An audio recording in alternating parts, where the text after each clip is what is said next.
हे बघा, काय परफेक्ट टेक्स्चरवर आपली ही पनीर भुर्जी तयार झालेली आहे. अजिबात असा चिक्क गोळा वगैरे झालेला नाही. तुम्हाला माहिती आहे का, मला पनीर भुर्जी अजिबात आवडत नव्हती. पण या मागच्या वर्षीपासून मला पनीर भुर्जी आवडते. कारण मी ना थोडीशी वेगळ्या पद्धतीने ती तयार करते. एकदम साधी सोपी रेसिपी आहे. पाहुणे येणार असतील तर अशी झटपट होते.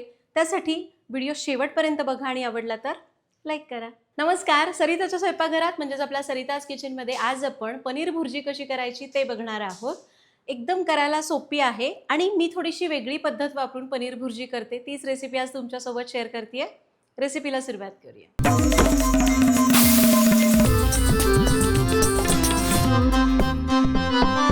सगळ्यात पहिल्यांदा यासाठी लागणारं साहित्य बघू. त्यासाठी आपल्याला लागेल 2 ते 3 चमचे तेल, 2 ते 3 चमचे बटर, एक मोठा बारीक चिरलेला कांदा, एक मोठा बारीक चिरलेला टोमॅटो, एक छोटीशी चिरलेली शिमला मिरची, अर्धा चमचा जिरं, 1 ते 2 चमचे आलं लसणाची पेस्ट, एक बारीक चिरलेली हिरवी मिरची, 2 चमचे बेसन, पाव चमचा हळद, अर्धा चमचा मिरची पावडर, अर्धा चमचा जिरेपूड, अर्धा चमचा धणेपूड, पाव चमचा गरम मसाला, पाव चमचा पावभाजी मसाला, पाव चमचा छोले मसाला, 1 चमचा कसुरी मेथी, 4 ते 5 चमचे फ्रेश क्रीम किंवा दूध, चवीपुरतं मीठ, थोडीशी ताजी कोथिंबीर आणि पाव किलो पनीर. साहित्य बघितलं, रेसिपीला सुरुवात करूया. आता पनीर भुर्जी करताना मी सजेस्ट करेन की शक्यतो घरी तयार केलेलंच पनीर वापरा. त्याने ना चव खूप छान येते. आता हे पनीर मी घरीच तयार केलेलं आहे. यावर मी ऑलरेडी व्हिडिओ पण केलेला आहे. पण तुम्ही तो जाऊन बघू शकता. तो मी तर म्हणेन तो बघाच, कारण व्यवस्थित टिप्स सांगून हा व्हिडिओ मी केला आहे. म्हणजे तुम्हाला परफेक्ट पनीर शिकायला मिळेल. पण मी असंच सांगते की हे पनीर मी कसं तयार केलं.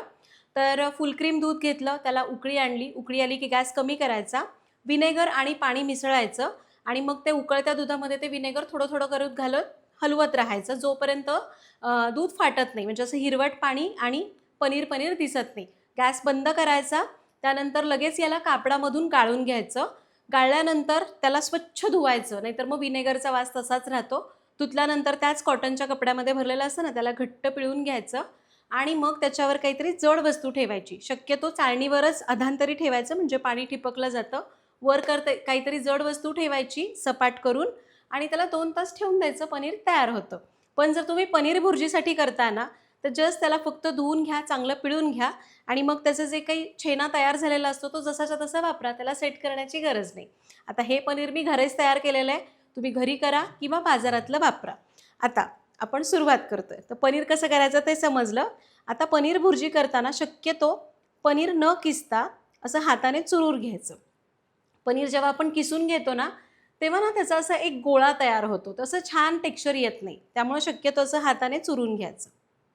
तुम्हाला दिसतंय छान पनीर झालंय ना. आजकाल काय आहे ना, पनीर खरंच किती चांगलं मिळतं किंवा खरंच ते पनीर आहे का यामध्येच आपल्याला शंका असते.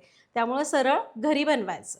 हे टेक्स्चर खूप छान दिसतं. तुम्ही जर किसून घेतलं ना, तर ते असं एकदम चिक्क गोळा होऊन बसतो त्या भुर्जीचा. चला, सगळं पनीर मी असं चुरून घेते आणि हे बघा पनीर मी असं चुरून घेतलंय. आता आपण फोडणी करूया. आता पॅन तापत ठेवला आहे. शक्यतो पॅन वापरा, कढई पण चालेल, पण पॅनमध्ये जरा छान व्यवस्थित हलवता येतं. यामध्ये घालूया 2 चमचे बटर, 2 चमचे तेल आणि हे आपलं सरिताज किचनचं लाकडी घाण्याचं तेल आहे, जे शुद्ध पारंपरिक आहे, ज्यामध्ये आपण केमिकल्स वापरत नाही. एकदा जरूर वापरून बघा. ऑर्डर करण्याची लिंक डिस्क्रिप्शन बॉक्समध्ये दिलेली आहे. तेल आणि बटर एकत्र गरम केलं. यामध्ये घालूया जिरं, आलं लसणाची पेस्ट, शक्यतो ताजीच पेस्ट वापरा, आणि हिरवी मिरची. आता याला परतून घेऊया. बटर हलकं गरम असतानाच हे घालायचं, म्हणजे छान ते असं परतलं जातं. तर हे बघा, मिरची आलं लसूण पेस्ट मिनिटभरासाठी परतलं. आता यामध्ये घालूया 2 चमचे बेसन. बेसन घालून बघा, पनीर भुर्जीला खूप छान स्वाद येतो. बऱ्याचदा काय होतं ना, पनीर भुर्जी खाताना खूप जास्त असं ऑइलीनेस वाटतो. तसं बेसन घातल्यावर होणार नाही. आता हे बेसन आपण मंद आचेवरच 2 मिनिटांसाठी भाजून घेऊ. हे बघा, बेसन 2 मिनिट भाजलं, मस्त घमघमाट सुटलाय.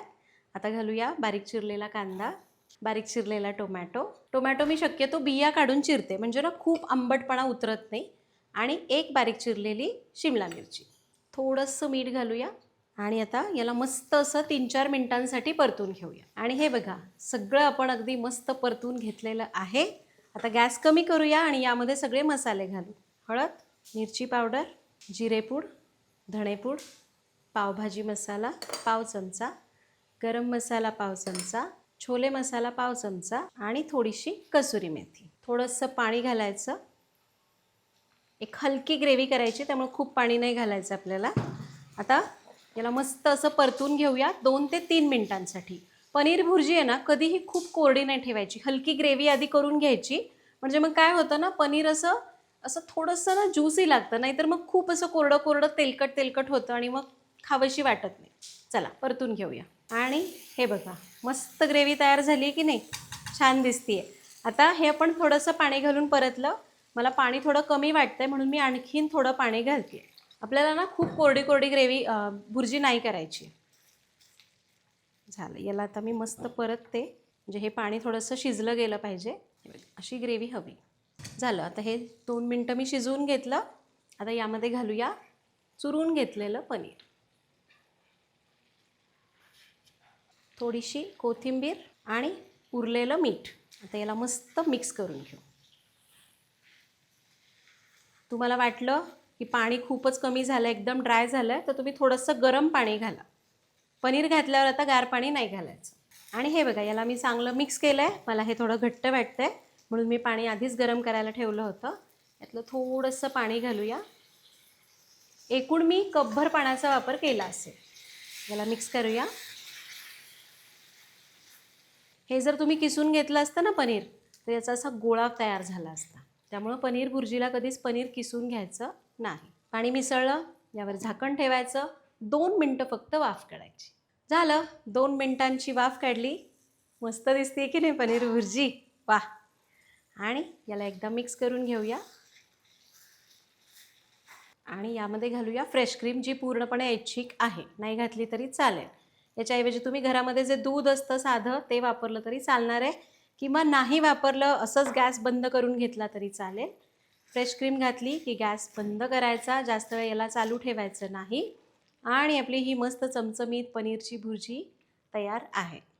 हे जे आपण प्रमाण घेतलं ना, जवळपास मी पाव किलो पनीर घेतलं आहे. हे 5 ते 6 लोकांना पुरतं, कारण पनीर भुर्जी सगळं हेवी आहे. पनीर हेवी आहे, फ्रेश क्रीम हेवी आहे, बटर हेवी आहे. त्यामुळं खूप जास्त प्रमाणात ही खाल्ली जात नाही. फक्त यावर घालूया मस्त अशी चिरलेली कोथिंबीर. आणि गॅस मी बंद केलेलाच आहे. ही पनीर भुर्जी तुम्ही फुलक्यासोबत खा, मस्त लागते. साध्या चपातीसोबत खा, मस्त लागते. अशीच जस्ट तुम्ही काही स्पेशल मेन्यू करता आणि तुम्हाला 2 भाज्या करायच्या, तर साईड डिश हवी आहे, तर ही पनीर भुर्जीसुद्धा तुम्हाला करता येईल. अगदी बाजारातलं पनीर आणून केली तरी चालेल, तुम्ही घरी केलेलं पनीर असेल तरीही चालेल. कशीही करा, पण इथं सांगितलेल्या टिप्स जरूर वापरा. भेटूया पुढच्या भागात. धन्यवाद.